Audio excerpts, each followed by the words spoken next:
नमस्कार, जय जोहार। मैं रवि कुमार और स्वागत है आप मन के हमारे यूट्यूब चैनल संगवारी एक्सप्रेस में।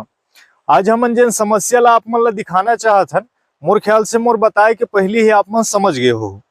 ये ठीक आपके सामने जो एरिया दिखा है, टूटे हुए एरिया, ये हर एक पुल, और ये पुल हर है खारून नदिया के ऊपर, और ये नदिया हर है कोरबा जिला के पाली ब्लॉक के बत्रा पंचायत में, जो कि बरसात में पूरी तरीके से क्षतिग्रस्त हो चुके हैं। स्थिति आप मन ला अपन स्क्रीन में दिखत हो ही। ये टूटे हुए पुल के कारण ये रास्ता में अवैया जवैया आदमी मन ला बहुत परेशानी के सामना करना पड़ते।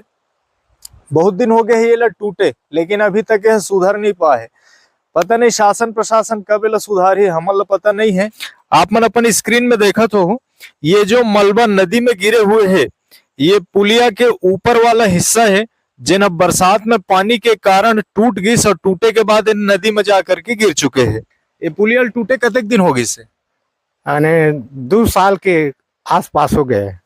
2 साल हो गए टूटे। हाँ हाँ, कितना परेशानी होती है आप मन ला? वो बरसात में तो आ जाए वो तकलीफ होती। कोई विद्यार्थी स्कूल नहीं जा सके सर। अच्छा, एमले आना जाना बरसात में बंद हो जाते? हाँ, बाढ़ आई सर। ये पुलिया के इतना बुरा हाल है कि एमा कभी भी दुर्घटना हो सकत है। एमा रात बिकाल सुबह शाम आदमी मन के आना जाना है। ये रास्ता में बता दो, पीछे हमार बत्रा हवे और आगे चल करके यह बिलासपुर जिला के उमरिया गांव जा।